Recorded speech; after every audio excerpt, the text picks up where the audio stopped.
La diosa Tonantzin fue la madre protectora en la mitología azteca, la madre tierra y la madre del gran dios Huitzilopochtli, quien era una deidad mayor para los aztecas de la época clásica del imperio. Cabe señalar que aunque hoy en día es recordada como Tonantzin, en realidad ese no es su nombre original, ya que la palabra Tonantzin significa nuestra madre, el cual era un término empleado para llamarla. No obstante, esta divinidad recibe distintos nombres. Tosi o Temazcaltesi, diosa de la salud, señora de la maternidad y de las hierbas medicinales. Cihuacóatl, diosa del nacer y del fallecer, señora de los médicos, de los sangradores, de las parteras y de los que daban remedios para abortar, es la recolectora de las almas. Chicomecoatl, diosa de la agricultura, señora de las cosechas y de la fecundidad. Citlalicue, diosa de la Vía Láctea, señora de las estrellas. Coatlicue y sus hermanas Xochitlicue y Chimalma, diosas de la fertilidad, señoras de la vida y de la muerte, guías del renacimiento. Tonacacihuatl, diosa primordial del sustento, señora de la furtividad. Omecihuatl, diosa primordial de la sustancia, señora y diosa de la creación de todo el universo. Tonantzin tiene en los mitos aztecas una importancia especial porque es la madre de los dioses, es decir, del sol, la luna y las estrellas. Se dice que Tonantzin vivía en Teotihuacán, ciudad de los dioses, en donde vivía muy tranquila entre flores y templos dedicados a ella, amando y creando vida para regocijar a sus hijos aztecas.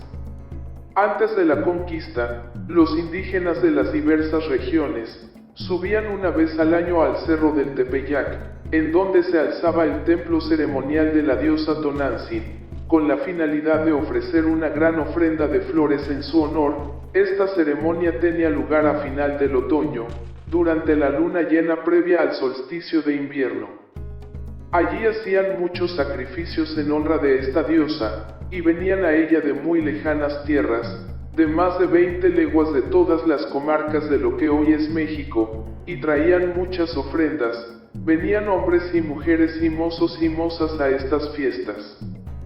Era grande el concurso de gente en estos días y todos decían, vamos a la fiesta de Tonantzin.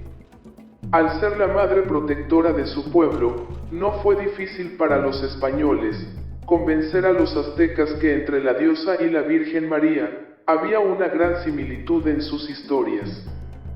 Desde antes de la conquista se narraban ya diversas historias acerca de apariciones y manifestaciones de esta deidad. No obstante, varios relatos precolombinos decían que esta diosa daba cosas adversas como pobreza, abatimiento y trabajos.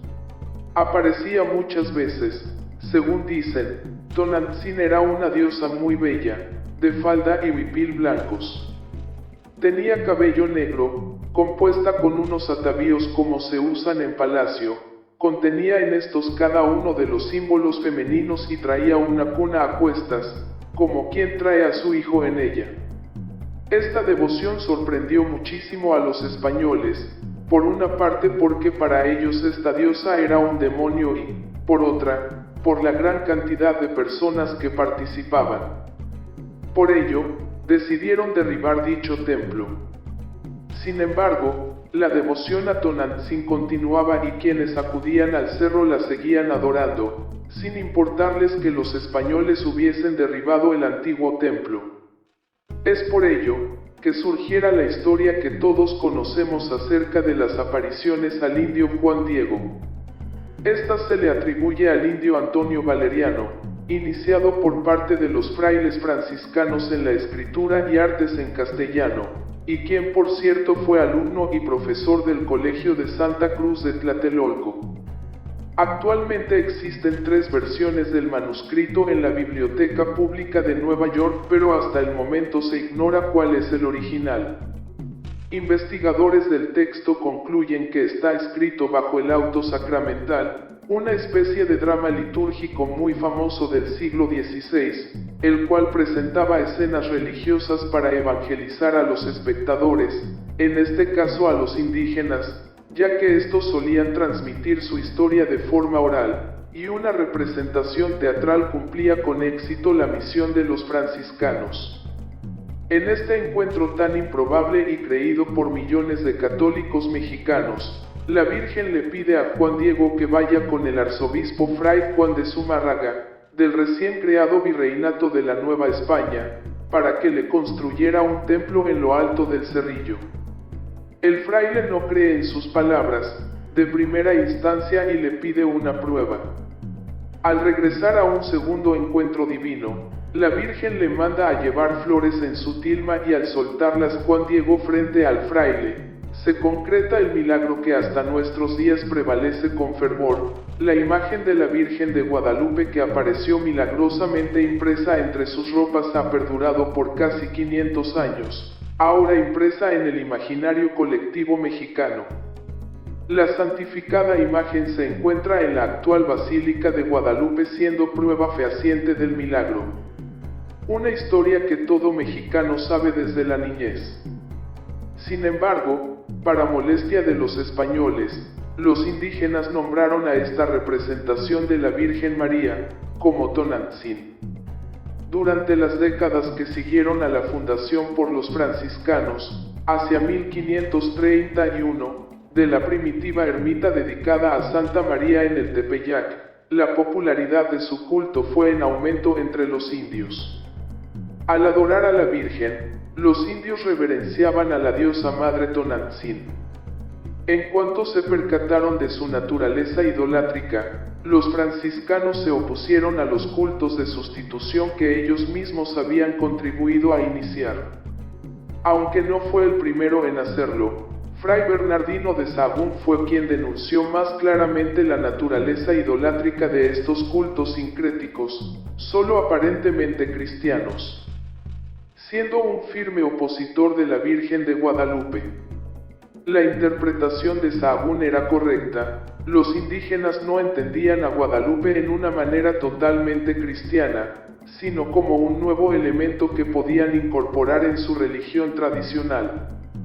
Guadalupe era una madre importante como Tonantzin, y la iglesia terminó siendo compartida, por eso entendían a Guadalupe como una nueva Tonantzin. Es decir, los españoles intentaron borrar de la memoria de los nativos a Tonantzin y colocar en su lugar a Guadalupe. Sin embargo, la peregrinación era muy antigua y la fe demasiada como para lograrlo, así que simplemente trataron año con año de oficiar misas en honor a Guadalupe sin mencionar ya a Tonantzin. Pero la gente seguía acudiendo al templo en el Tepeyac, lo cual resultaba sospechoso porque para ese momento ya se habían construido muchas iglesias en honor a Guadalupe y los nativos no las visitaban.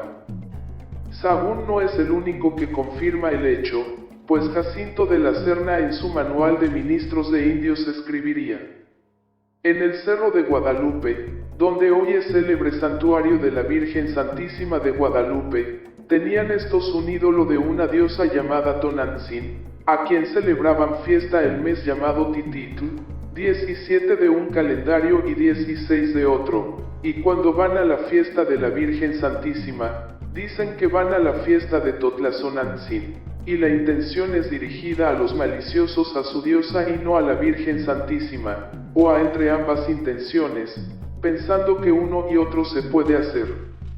Esto dio lugar a especulaciones acerca de si los conquistadores españoles decidieron utilizar el culto a Tonantzin como base para desarrollar el culto a la Virgen de Guadalupe, o si los indígenas camuflaron su culto a Tonantzin adorando a Guadalupe. Muchos indígenas usaron el nombre de Tonantzin Guadalupe, que consideraban una misma deidad.